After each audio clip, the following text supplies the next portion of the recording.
for all the infotainment across digital content. Subscribe to Digital Commentary.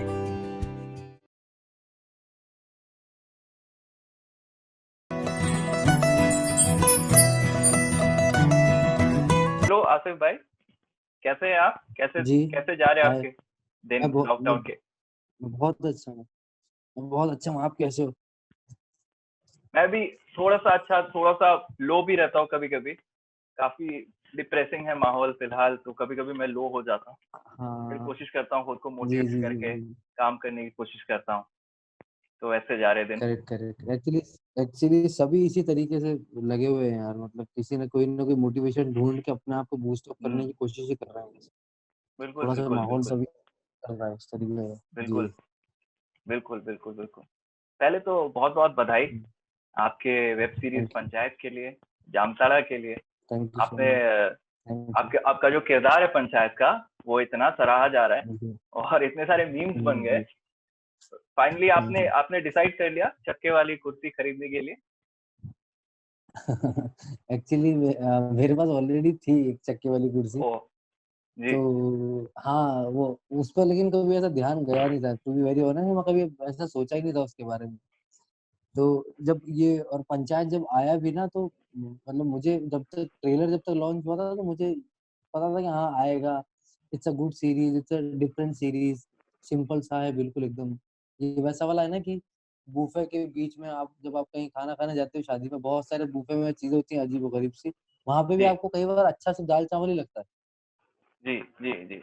Panchayat बिल्कुल उसी तरीके का कुछ था कि एकदम मुझे पता था कि सिंपल है, आएगा लोगों को सिंपल है। अच्छा ज़रूर लगेगा। बिल्कुल, लेकिन ये बिल्कुल। नहीं मालूम था कि हाँ, कि स्पेशली 3rd एपिसोड को एक अलग से लोग एक उसका क्या कहते हैं उसके जो मैसेजेस आ रहे हैं जिस तरीके के कि अलग फैन फॉलोइंग है। तीसरे एपिसोड का अलग फैन फॉलोइंग है उसका या फिर चक्के वाली ये नहीं सोचा था।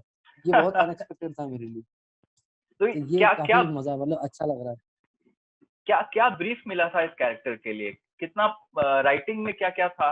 आपके क्या-क्या इनपुट्स थे? क्योंकि मैं जानना चाहता हूँ, बहुत ही फनी तरीके से कैरेक्टर निकलता है। पहले वो बहुत सख्त रहता है और फिर रो देता है और फिर ज़िद करता या है। एक्चुअली इसमें इसमें क्या था ना कि डे 1 से ही दीपक मिश्रा जी जो हैं डायरेक्टर जो हैं, उनके दिमाग में ये था कि इस कैरेक्टर के लिए मुझे आसिफ जैसा कोई चाहिए। उनके दिमाग में रेफरेंस मेरा आया अच्छा, था। पहले से। जी, उनके दिमाग में रेफरेंस था कि कोई चाहिए आसिफ जैसा कोई चाहिए, तो उन्होंने कास्टिंग पे जो कंपनी है जी। अभिषेक बनर्जी जी की जो कंपनी है, उनको उन्होंने बताया कि आसिफ जैसा कोई चाहिए। तो उन्होंने मुझे ही कॉल किया कि आसिफ तुम ये कैरेक्टर करो, बहुत सही कैरेक्टर है, अच्छा है। और उस वक़्त मैं कुछ कर रहा था 1-2 प्रोजेक्ट तो मैंने कहा यार इसमें तो सिर्फ 2 ही 3 ही सीन है। मतलब हम एक एज़ एन एक्टर हम सोचते हैं ना कि यार 2 ही सीन वाला किरदार क्यों करें? हमको नहीं पता होता कि पूरी कहानी में ये कितना कितना महत्वपूर्ण है ये इम्पैक्ट किरदार। हाँ, क्रिएट कर रहा है। जी, जी, कितना बिल्कुल। इसका इम्पैक्ट कितना ज़्यादा है, इम्पैक्टफुल कितना है। तो मैंने उस टाइम थोड़ा-सा ऐसा थोड़ा डाइसी सा हुआ, मैंने कहा यार मैं मन नहीं है, ये नहीं है, वो नहीं है। अभिषेक सर ने मुझे बहुत ज़्यादा फ़ोर्स किया, कि नहीं, नहीं तुम करो ये बहुत अच्छा कैरेक्टर है, बहुत जी, स्पेशल कैरेक्टर है, करो। जी। तो जब फिर करने के लिए जब गया पहली बार जब सेट पे तो दीपक मिश्रा जी के साथ सबसे अच्छी चीज़ है कि बहुत सरल और सहज तरीके से बताते हैं वो हर चीज़ को। ये नहीं कि इस चीज़ को अंडरलाइन करना है या फिर ये जोक बेसिकली आप जोक को जब अंडरलाइन करने लगते हो मर जाता है वो। हुँ, हुँ, तो बिल्कुल, बिल्कुल। पंचायत में जो आप कह रहे हो कि इतना अलग से फनी वे में कैसे निकला तो मुझे लगता है कि वो जो क्या कहते हैं जो सिंप्लिसिटी है ना उस चीज़ की, जी, कि हर बात को बड़ा सहज तरीके से हो रही है, तो वो मुझे लगता है कि उसकी वजह से इतना इम्पैक्टफुल इतना फनी लग रहा है शायद लोगों को, कि जी, दूल्हा आके बिल्कुल। रो दिया और ये तो बहुत रियलिटी है। जी, बिल्कुल। छोटे शहरों में इसी तरीके के तो होते हैं दूल्हा, कि एक ही जो शादी वाला दिन है वो सेंटर ऑफ अट्रैक्शन बनना है उनको उस दिन और अगर उस दिन ज़रा-सा भी एक रत्ती भर भी कुछ कमी हुई तो वो हिला देंगे मतलब सब कुछ। ये एक ब्रीफ था दिमाग में कहीं न कहीं। बिल्कुल। तो आसिफ शुरू से शुरू करते हैं अभी। आप राजस्थान से हैं, तो आपका बचपन जी। कैसा था? कितने लोग हैं घर में? क्या करते हैं घर वाले? और कब डिसाइड किया कि एक्टर बनना है? हाँ, घर में एक्चुअली अभी मेरी अम्मी हैं जी, घर में और उसके बाद जो है मेरे 2 भाई हैं। एक मुझसे बड़े हैं, एक मुझसे छोटे हैं और एक उनसे छोटी बहन है मेरी, भाभी हैं अच्छा, और एक अभी लॉकडाउन में मेरी भतीजी पैदा हुई है। क्या वो बात है! 20 दिन की हुई मुबारकबाद, है आज। Congratulation. Thank you so much, thank you so much, thank you. तो ये 5-6 लोग हैं और बड़े वाले जो भाई हैं मेरे वो ट्रांसपोर्ट का काम करते हैं, जी, उनका अपना काम है। और छोटा भाई जो है वो मेरा मोबाइल कंपनी में काम करते हैं, वीवो कंपनी, मोबाइल कंपनी। बाकी मैं हूँ एक्टिंग वगैरह कर रहा हूँ। बाकी बहन पढ़ रही है छोटी। तो हम्म। ये छोटा सा परिवार है हमारा यहाँ पे। ये निम्बाहेड़ा एक कस्बा है, चित्तौड़गढ़ डिस्ट्रिक्ट में कस्बा आता है निम्बाहेड़ा। जी जी तो जी। यहाँ से हूँ मैं, फिलहाल अभी मैं यहीं पे हूँ। और एक्टिंग का एक्चुअली मेरा बचपन थोड़ा सा वैसा वाला था कि मेरे घर के, एक आपको ज्यादा दिक्कत तब आती है जब आप पढ़ने में एवरेज हो या खराब हो, दिक्कत नहीं आती। आपके घर में जब एक बच्चा ब्रिलियंट होता है ना दूसरा, हाँ, तो आपकी जिंदगी ज्यादा खराब हो जाती है। कंपैरिजन आ तो जाता होगा। मेरे साथ सबसे बड़ी दिक्कत सीरियसली ये थी कि जो मेरे जो बड़े वाले भाई थे वो, मतलब वो अलग लेवल के इंटेलिजेंट जो होते हैं ना, जो कुछ अमृत अमृत पी के आते हैं ऊपर से, वो वैसे वाले थे कि क्लास में फर्स्ट। जी हाँ सीरियसली, कि क्लास टॉप करना है, एथलीट का बेस्ट एथलीट का ट्रॉफी लेके आना है, डिक्लेमेशन कंपटीशन करा लो, हिंदी कंपटीशन करा लो, राइटिंग कंपटीशन, कुछ भी करा लो। जी। वो हर चीज में, मतलब even not even in school, हम मदरसा जाते थे पढ़ने, मदरसे में भी वो टॉप था, कि वो अलग हाफिज की पढ़ाई कर रहा है बड़ी। तो उसके कंपैरिजन की वजह से मेरी जिंदगी, मेरे मतलब मेरे पापा मुझे बहुत वैसे कह रहे यार इसका कुछ हो पाएगा कि नहीं हो पाएगा जिंदगी में, ये कुछ करेगा कि नहीं करेगा। और मैं लिटरली, नंबर तो मेरे वैसे बहुत कम आते थे, मतलब कि जब ग्रेडिंग सिस्टम हो गया था तब भी मेरे सी प्लस और बी और ये सब मिलता था मुझे ग्रेड, जब बहुत इजी हो गया था पूरा। लेकिन फिर क्या हुआ कि हिंदी की जो टेक्स्ट बुक, जो हिंदी की जो किताब आती है पहली, हिंदी की जब मैं स्टोरीज पढ़ता था तो मुझे बड़ा इंटरेस्ट आने लगा था कहानी पढ़ने में। कहानी मुझे बड़ी अच्छी लगने लगी थी। कहानी अच्छी लगते लगते लगते पता नहीं कब ये हुआ कि मैं 5th क्लास में, पेंटोमाइम वाला हमारा प्ले हो रहा था स्कूल में। मैंने सर को बड़ी जिद की, मैंने कहा सर एक छोटा सा रोल मैं करूंगा इसमें, मुझे करना है। तो सर ने एक पहली बार एक छोटा सा घर के नौकर का कैरेक्टर था, किस्सा कुर्सी का, उस नाटक का नाम था किस्सा कुर्सी का। ओके। तो हम लोग वो नाटक, वो किया, पहला किया तो बड़ा एंजॉय किया लोगों ने, ये वो। फिर हर साल में जो है स्कूल के एनुअल फंक्शन में करने लगा। करते करते 2003 में 2 में एक शो आया था स्टार वन पे, the great Indian laughter challenge. हम्म। तो वो बहुत देखता था मैं, बहुत ज्यादा, इतना देख, मतलब वो जिंदगी में पहली बार मेरे को स्टैंड अप कॉमेडियन के बारे में कुछ पता लगा था कि स्टैंड अप कॉमेडी करके कोई एक आर्ट फॉर्म होता है। जी जी उससे पहले हम वही देखते थे, शेखर सुमन, जसपाल भट्टी साहब और ये सब देखते थे। जी। तो वो देखने के बाद मुझे लगा अरे तो बड़ी कमाल की चीज है कि एक आदमी अकेला आ रहा है और वो 50 लोगों के किरदार अकेला निभा रहा है। ये तो कुछ अतरंगा सा है क्या कुछ। बात है। जी। तो वो करने के बाद ना मेरे शहर में दशहरा मेला होता है, हम्म। हमारे निम्बाहेड़ा में। तो यहाँ दशहरे मेले के लिए मैं जब अंदर एंटर करते थे तो बहुत सारे अलग अलग तरीके के लोग मिलते थे। तो हमारे यहाँ पे 31st पे कंपटीशन होता था, डांस कंपटीशन होता था हर बार। उस साल उन्होंने लाफ्टर प्रतियोगिता रख दी, ऐसे ही साथ में नाम लिख दिया उन्होंने, लाफ्टर प्रतियोगिता ऐसे करके। अब मैं मम्मी से चुपचाप पैसे लेके गया एंट्री फीस पर, मैंने अपना नाम भर दिया उसमें, और मैंने लिख के ले गया 10-12 जोक वोक लिख के ले गया, और मैं परफॉर्म कर दिया जाके। जी। अब पता लगा, और मैं ये सोच के गया था लिटरली कि थर्ड बार आ जाऊं तो एक ट्रॉफी ले जाऊंगा तो पापा थोड़े से मेरे अम्मी मेरी थोड़ी सी खुश हो जाएंगी। पापा तो थे नहीं उस वक्त। तो जब अनाउंसमेंट हुआ पहला कि थर्ड आए हैं फलाना, तो मेरा थोड़ा हम्म। दिल टूट गया अंदर से। फिर उन्होंने कहा सेकंड आए हैं फलाना, हाँ। उन्होंने नाम बना दिया कि फर्स्ट आए आसिफ खान। तो मैं क्या ऐसा, बात मेरी है। जिंदगी की पहली ट्रॉफी, वो मेरी जी। लाइफ की पहली ट्रॉफी थी। मुझे उससे पहले कभी ट्रॉफी नहीं मिली। तो वो एक बड़ा, वो मोमेंट आज तक भी शायद मेरी लाइफ में वापस कभी नहीं आया। तो वो वहां से जो है एक्टिंग की शुरुआत धीरे धीरे हुई। कि फिर वीडियो अटक गई क्या आपकी? नहीं नहीं, मैं सुन रहा हूँ, मैं सुन रहा हूँ, मैं सुन रहा हूँ। आपके लिए अच्छा, अटक गई। तो वहां हाँ। से जो है फिर वहाँ, हाँ वहाँ वहां से जो है फिर वो होता है ना कि दोस्त यार थोड़ा बहुत आपको चढ़ा देते हैं, अरे तुम अच्छा कर लेते हो, तुम बढ़िया कर रहे हो, तुम तो जाना चाहिए तुम्हें, तुम तो जाओ जाओ। तो बस वहां से चाबी थोड़ी थोड़ी मिलती गई। तो फिर वो जो है 2010 में फाइनली मुझे लगा कि मुझे जाना चाहिए बॉम्बे। तो जी 2010 में मैं पहली बार बॉम्बे गया था। जी ये जी। थी शुरुआत की कहानी थोड़ी सी। 2010 में जी आप मुंबई आए और आपने क्राउड वर्क का काम किया है काफी फिल्मों में। आपने अग्निपथ में किया है, जी रेडी में भी किया है, जी और फिर आपने जी कुछ अलग अलग जॉब्स भी किए मुंबई में उस वक्त सर्वाइवल के जी लिए। जी फिर आपने डिसाइड किया कि जी आपको जाके एक्टिंग सीखना चाहिए। तो ये किसने ये जी। इंस्पिरेशन दिया था, ये किसने बताया था जहाँ से आपको ये लगने लगा? हाँ एक्चुअली जब गया 2010 में जब गया था तो दिक्कत ये हो गई थी उस वक्त कि मुझे सही तरीके से बताने वाला कोई नहीं था कि किस जी तरीके से जाना चाहिए, किस तरीके से करना चाहिए। कि एक्टिंग में जाने के लिए भी एक पर्टिकुलर पढ़ाई की जरूरत है। जी हमको बिल्कुल। दिमाग में उस टाइम ये था कि ये तो आर्ट फील्ड है, इसमें पढ़ाई की क्या जरूरत है, इसमें नंबर नहीं चाहिए, इसमें तो हुनर हाँ। काम जो है। आप यकीन करेंगे फर्स्ट टाइम जब मैं मुंबई गया था तो मैं वैसे बहुत टाइम लगा था ऑडिशन रूम तक पहुंचने में। पहला ऑडिशन क्रैक करने में मुझे ऑलमोस्ट 7 महीने लगे थे, क्योंकि 7 महीने के बाद पता लगा कि कहाँ करेक्ट जगह ऑडिशन होते। पहला ऑडिशन दिया था क्राइम पेट्रोल के लिए जी। बम्बई में 2010 में, वो भी 7 महीने के इंतजार के बाद, क्योंकि मुझे ये नहीं मालूम था कि कास्टिंग डायरेक्टर क्या होते हैं। उस वक्त तक इतने नाम थे नहीं कास्टिंग डायरेक्टर्स के 2010 में। तो उस टाइम अनुराग सर का ऑफिस था आराम नगर पर, मैं रोज जाके उनके ऑफिस के बाहर खड़ा होता था। तो एक ना कोई कुत्ता बंधा होता था गेट के बाहर और एक वॉचमैन होता था वहां पे, तो वो रोज मैंने कहा सर एक बार अंदर जाना अंदर जाना, वो एक दो बार मना करके चले जाते थे। और कुत्ते से इतना डर लगता था मुझे कि कभी मैंने जिंदगी में वो गेट पार नहीं कर पाया मैं, तो मैं हर बार वापस आ जाता था। तो ये ऑडिशनों का सिलसिला जब शुरू हुआ तो मैंने वो होते हैं ना 4-5-6 जो आप लोखंड वाला में फोटो वोटो खिंचवा लेते हो हाँ। मॉडलिंग वाले, और जी। साइड में उसके आपका नंबर और नाम आप लिख देते हो कि किसी को। उस टाइम इतना व्हाट्सएप ये सब मेरे तक नहीं पहुंचा था जी। कि ये दे आएंगे किसी को या फिर मेल कर देंगे, एक सीडी में भी देते हैं वो फोटोज।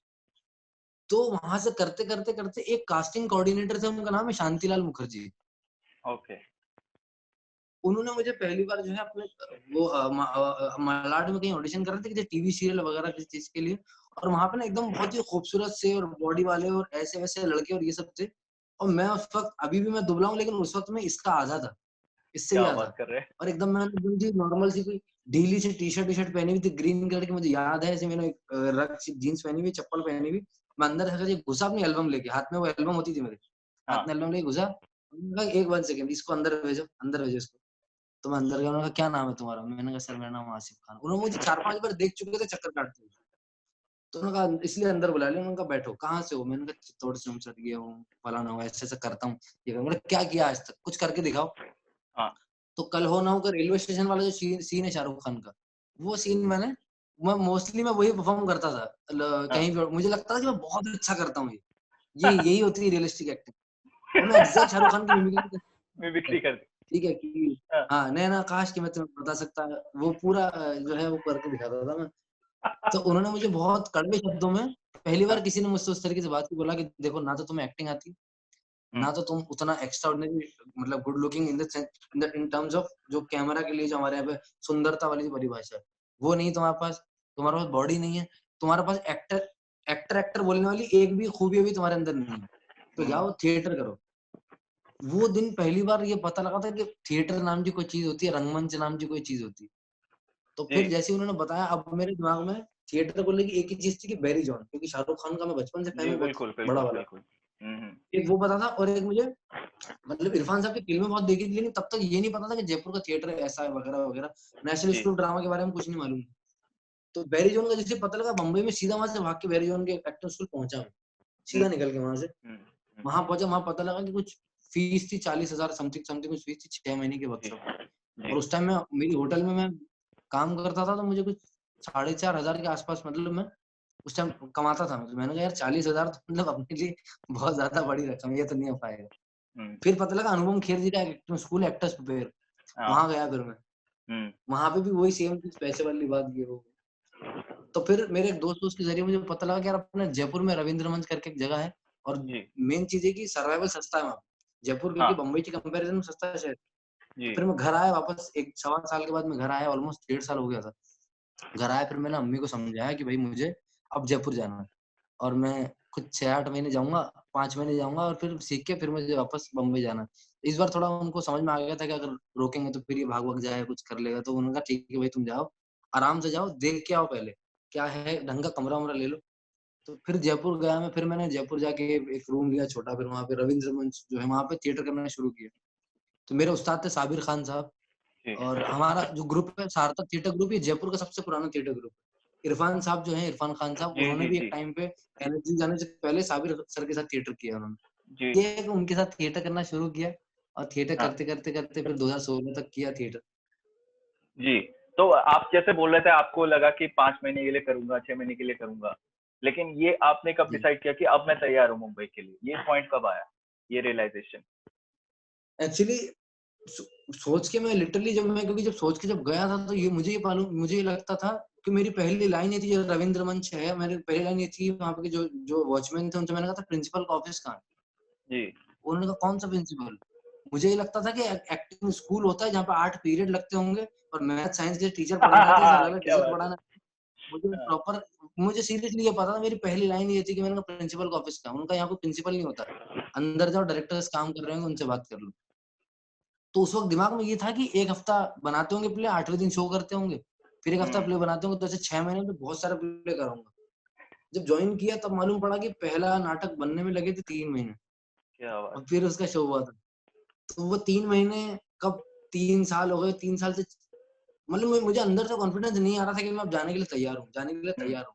हम्म, क्योंकि जब आप थिएटर करते हो, हम्म, अभी भी थिएटर में बहुत सारे ऐसे एक्टर हैं जो कि बम्बई एक्चुअली नहीं आए, लेकिन वो अपने क्षेत्र में इतना कमाल का काम कर रहे हैं कि कमाल उनको कर रहे देख के आपको कॉम्प्लेक्स कभी नहीं हो सकती। हैं। जी मतलब बिल्कुल। उनको देख के इंसान हिल जाएगा अंदर से कि मैं मतलब ये लोग ऐसे बैठे हुए हैं, तो मैं तो फिर चवन्नी भी नहीं, मैं कैसे सोचूं बम्बई जाने का जहाँ पे 1 लाख से ज्यादा एक्टर्स हैं। क्या बात है, बिल्कुल। वो कॉन्फिडेंस बनाने में मुझे जो है 6 साल लग गए ऑलमोस्ट।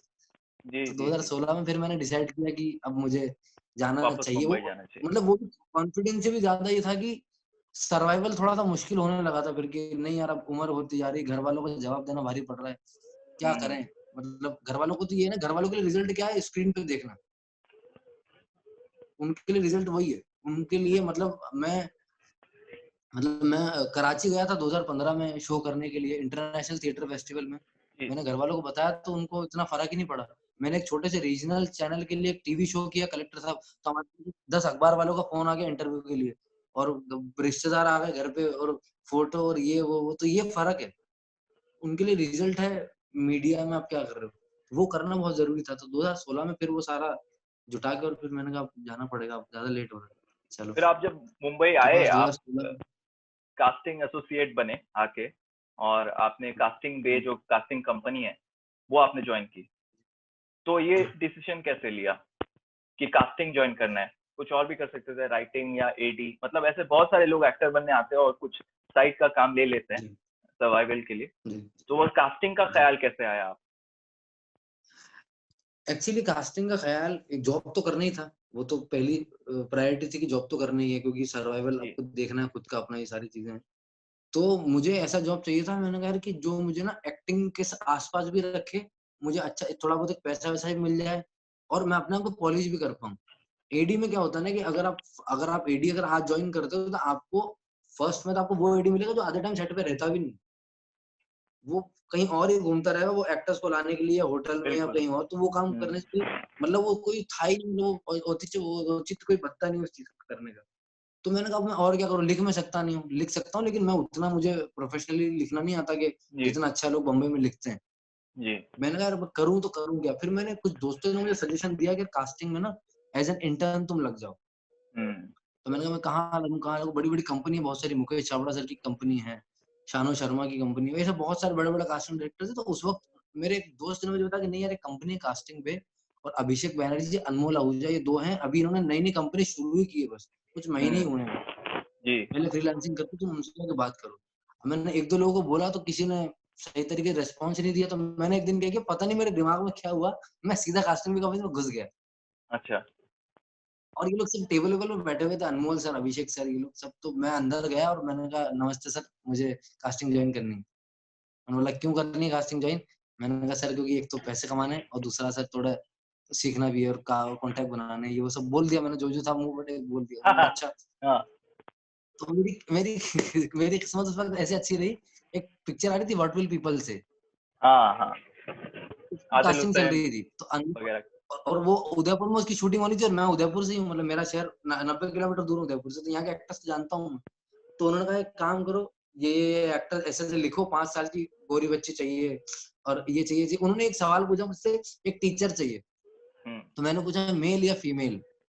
तो उसपे वो ऐसे हल्के से मुस्कुराए और उन्होंने कहा कल से आ जाओ। उन्होंने बोला कल से आ जाओ। मुझे ये चीज़ 6 महीने बाद पता लगी कि वो क्यों मुस्कुराए थे। मेरे जाने के बाद उन्होंने कुछ 10 लोगों से आके बोला कि एक टीचर चाहिए और किसी ने उनसे ये नहीं पूछा मेल या फीमेल। सब लोग ऐसे भाग-भाग के मेल वाला ऑप्शन ले आए। तो उन्होंने मुझे बाद में बताया कि मुझे वो तुम्हारा क्वेश्चन बड़ा अच्छा लगा था। तुमने क्या पूछा बात। मेल या फीमेल, तो हमने तुम्हें हायर कर लिया। तो इस तरीके से जो कास्टिंग बे के साथ काम शुरू हुआ फिर। तो कास्टिंग के जो इनिशियल दिन थे, तो आप कास्टिंग कर रहे थे उनके साथ, तब दिमाग में ये थॉट आता था कि अब तो कास्टिंग कर रहा हूँ लेकिन अपने लिए एक एक्टिंग अपॉर्चुनिटीज भी ढूंढने हैं, और ये आप शेयर करते थे उनके साथ, अभिषेक बैनर्जी, अनमोल आहूजा के साथ? ये एक्चुअली आप यकीन करोगे, मैं इस मामले में ना बहुत लकी रहा हूँ, बहुत ज़्यादा लकी रहा हूँ। मतलब मैं कास्टिंग में मैंने जॉइन किया और मेरा कुछ 8वाँ या 9वाँ दिन था वो सिर्फ। और कास्टिंग में ये होता है ना कि एक बंदा कैमरा कर रहा है, एक बंदा पीछे से क्यूज दे रहा है। मैं क्यूज देता हाँ, था सिर्फ। और जी, साथ ही 8 दिन बाद अभिषेक सर ने कहा कि उस वेब सीरीज के ऑडिशन दिखाओ, जिसमें मैं इंटर्न था उस वक्त। जी, तो वो जब ऑडिशन देख रहे थे, उन्होंने पूछा एसोसिएट से कि पीछे से लड़का कौन है ये, इसकी आवाज आ रही, कौन है ये? सर ये नया लड़का आया राजस्थानी, एक आसिफ नाम है इसका, उसको बुलाओ इसको इधर। बुलाया मुझे, बोला कहाँ से हो तुम? मैंने कहा मैं यहाँ से। थिएटर करते हो? हाँ ये अच्छा अच्छा, बढ़िया बढ़िया, अच्छा है, क्यूज बढ़िया देते हो तुम। हुँ, ये बोल के निकल गए वो। उन्होंने मेरे जो सीनियर थे विभू, उसको बोला कि इसका ना वो कैरेक्टर है, मृदुल एक कैरेक्टर है, उस मृदुल के लिए इसका ऑडिशन करो। जी, तो 9वें दिन मैंने ऑडिशन दिया, 11वें दिन हमारी मीटिंग हुई और दीपक मिश्रा जी डायरेक्टर थे उस सीरीज के। 11वें दिन मुझे मेरा पहला रोल मिल गया था। क्या बात है, क्या बात है! मैंने कभी अभिषेक सर, अनमोल सर के सबसे अच्छी चीज ये रही कि उन लोगों ने खुद अपनी तरफ से मुझे इतना ज्यादा अप्रिसिएशन हर तरीके से दिया कि मुझे कभी कहने की या मांगने की जरूरत ही नहीं पड़ी। मुझे कभी ये चीज बिल्कुल, कहनी नहीं पड़ी कि मैं इस जगह फिट हूँ क्या, मैं यहाँ फिट हूँ कि नहीं हूँ। मुझे कभी वो चीज बोलने की जरूरत ही नहीं पड़ी, क्योंकि मुझे पता है कि अगर मैं कहीं पे फिट हूँ, अगर 2% भी अगर मैं फिट हूँ, तो हुँ, मुझसे पहले वो यहाँ पे मैं मतलब ऑडिशन दे पाऊंगा इस पर्टिकुलर कैरेक्टर के लिए। जी, जी। तो इस आपको तरीके से हाँ जी, क्या तो मैं लगता है तो कि बहुत लकी रहा हूँ इस मामले में।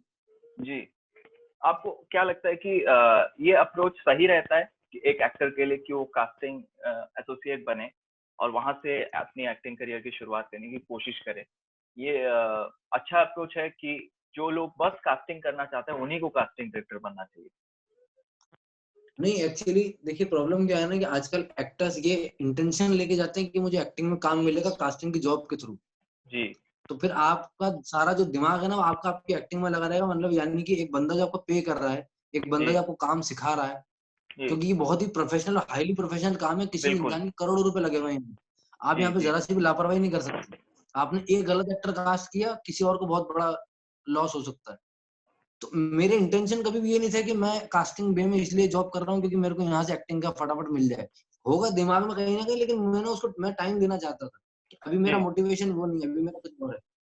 तो दिमाग में, जैसे कि हमारे अभिषेक सर हमेशा ये कहते हैं कि आप जॉब को लेके ईमानदार रहो, जॉब हुँ, ऑटोमेटिकली आपको वो देगी जो आपको चाहिए।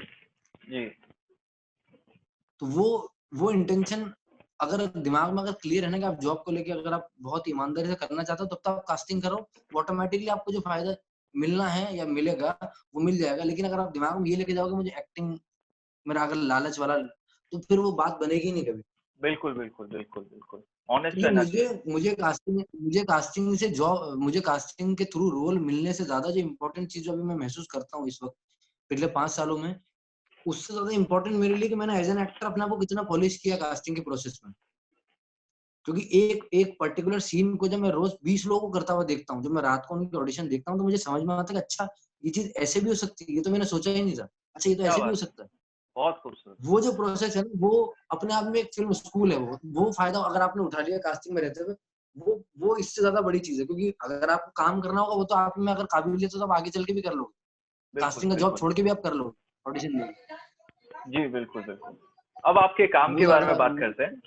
आपके जी लिए आपकी ज़िंदगी के लिए एक बहुत ही इंस्ट्रूमेंटल फ़िल्म थी आपके करियर में, इंडियाज़ मोस्ट वांटेड। ये फ़िल्म जी कैसे मिली? इसका किस्सा थोड़ा हमें बताइए। ये फिल्म भी एक्चुअली ये 2019 में रिलीज हुई और 2017 में इसकी कास्टिंग आई थी, कास्टिंग बे में। तो मैं जी, भी इस पिक्चर पे काम कर रहा, मैं नहीं सॉरी, मैं इस पिक्चर पे काम नहीं कर रहा था उस वक्त, मैं अपने घर था। तो जी, मुझे घर पे अभिषेक सर ने असिस्टेंट से मुझे पहले मैसेज करवाया कि आसिफ को बुलाओ, इस कैरेक्टर के लिए ऑडिशन करना है। तो मैं जाने के जब गया तो उन्होंने बोला कि इसका ऑडिशन करो ये वो।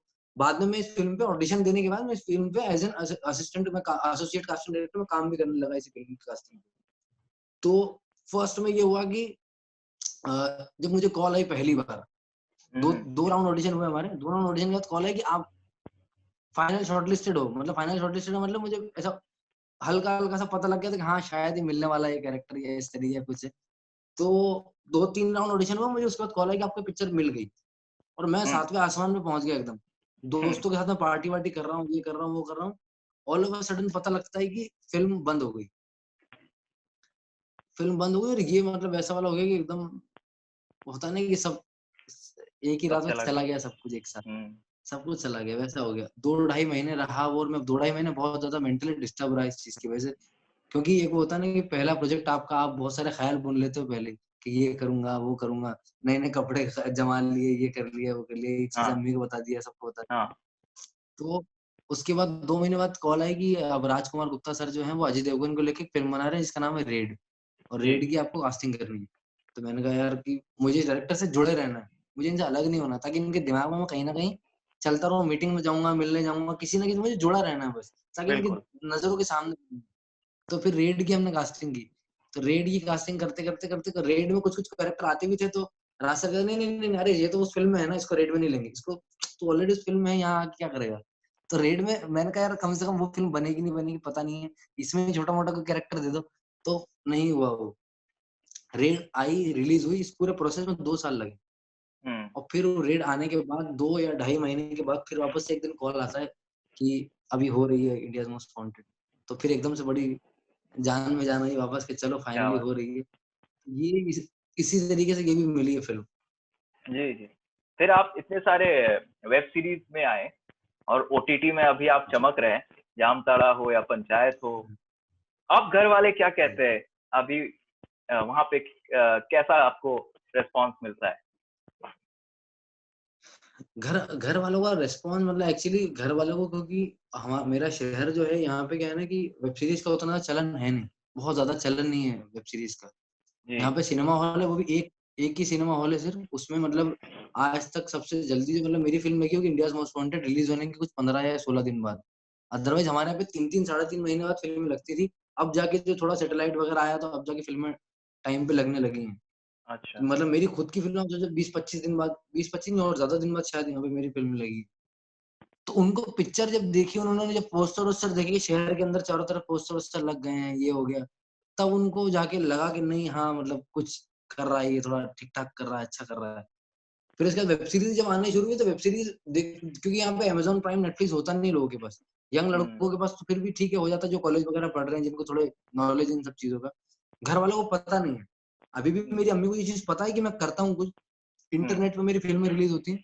हम्म। लेकिन उनका क्या लेवल है, नेटफ्लिक्स कितनी बड़ी चीज़ है या अमेज़न कितनी हाँ। बड़ी चीज़ है, ये उनको अंदाज़ा ओके। नहीं है उस चीज़ का। हम्म। बिल्कुल, जामताड़ा से बिल्कुल, कैसे बिल्कुल। तो वो जुड़े थे आप? जामताड़ा से एक्चुअली जब जामताड़ा के लिए पहली बार कॉल आया, तो मैं इंडियाज़ मोस्ट वांटेड की शूटिंग चल रही थी। मेरी ज़िंदगी में पहली बार ऐसा कि मैं किसी फ़िल्म की प्रॉपर शूटिंग कर रहा हूँ कि हर रोज़ शूट पे जाना है, कुछ डेढ़ 2 महीने तक ये वो। तो मेरे जो सीनियर थे सबसे पहले, जो कास्टिंग में मेरे एसोसिएट थे, वही इसके कास्टिंग डायरेक्टर थे। एज़ एन कास्टिंग अच्छा। डायरेक्टर उनका पहला प्रोजेक्ट था ये, विकास ओके। गुप्ता हम्म। विकास और विभू। तो उन लोगों का मुझे कॉल आया कि हम एक सीरीज़ कर रहे हैं, और ये ऐसी सीरीज़ है, और उस वक़्त कुछ भी नहीं था, कोई नेटफ्लिक्स नहीं, कोई कुछ नहीं। उन्होंने कहा एक छोटी सीरीज़ है, हम ये सीरीज़ कर रहे हैं, और ऐसा-ऐसा ये बहुत ही, और इस तरीके का कैरेक्टर है तुम्हारा, तुम आके एक ऑडिशन दे दो। तो मैं गया इसका ऑडिशन देने के लिए। 1 राउंड हमने ऑडिशन किया, 1 राउंड किया हमने, हाँ, पहला 1 राउंड ऑडिशन किया हमने। फिर उसके बाद 2-3 दिन बाद एक और सीन हमने रिकॉर्ड किया, 2-3 सीन रिकॉर्ड किए, और मुझे कास्टिंग डायरेक्टर ने बाद में बताया कि पहला एक्टर मैं था जामतारा में लॉक होने वाला। मतलब क्या मेरा बात। ऑडिशन देखने में सबकी सहमति थी कि नहीं, हाँ, अनस तो यही है, मतलब ये लड़का यही करेगा। पहली बार पहली मीटिंग में मैं लॉक हो गया था उसके अंदर। तो हम्म। फिर उसके बाद वहाँ से शुरू हुई, फिर उन्होंने बोला कि यार ऐसा है, बिल्कुल एकदम बहुत ही लो बजट और इंडी स्पेस वाली सीरीज़ है ये, हम्म। और उस वक़्त कोई बड़ा चैनल नहीं था, उस वक़्त शायद ये वूट या किसी दूसरे चैनल के लिए बन रही थी, कि ऐसा-ऐसा अच्छा। यार कर लो, प्लीज़ कर लो, ये कर लो। अब मैंने कहा मेरे दोस्तों का पहला प्रोजेक्ट था वो, और हम्म। इसमें कोई स्टार कास्ट नहीं थी ऐसी कि आप बोलो कि कोई बड़ा फेमस सा एक्टर हो या कोई, कुछ भी नहीं था। बहुत ओके। सिंपल सी सीरीज़ थी।